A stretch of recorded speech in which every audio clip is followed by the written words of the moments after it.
Diduga menjadi korban investasi bodong di Kota Serang, Banten, menggeruduk rumah terduga pelaku penipuan.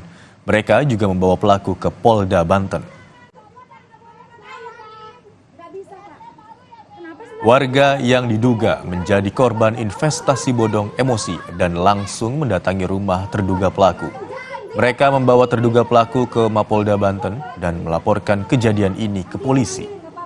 Para korban mengaku dijanjikan keuntungan sebesar 40%, namun setelah berjalan sejak Januari 2024, modal serta keuntungan tak kunjung diberikan. Diperkirakan total kerugian mencapai 1 miliar rupiah dengan jumlah korban sebanyak 30 orang. Saya hanya tertarik aja mencari dengan keuntungan yang lebih kasih, lebih besar dari yang lain. Mulai dari situ saya memulai join transfer uang sekian 240 juta, dan saya belum dapat keuntungan itu. Dan uang pelakunya juga belum dapat. Itu bisa kenal terduga pelaku seperti apa awalnya? Seperti itu satu WA sama saya. Dia itu biasa minjem uang saya. Setelah itu dia open taruh modal.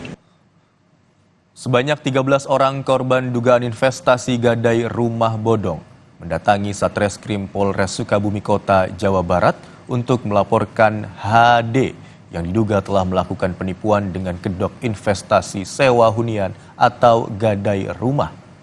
Modus pelaku menawarkan investasi kepada para korban dengan iming-iming tempat tinggal atau rumah dengan kontrak 1 hingga 2 tahun.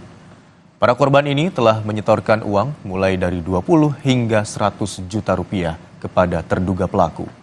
Kasus ini masih dalam penyelidikan Satreskrim Polres Sukabumi Kota.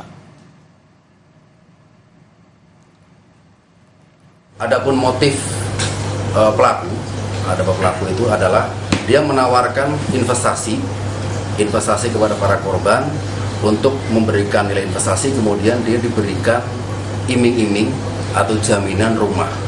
Namun pada saat korban mendiami rumah, harusnya perjanjian 2 tahun, namun korban baru 6 bulan, pemilik rumah sudah datang dan menanyakan apakah rumah tersebut akan diperpanjang atau tidak.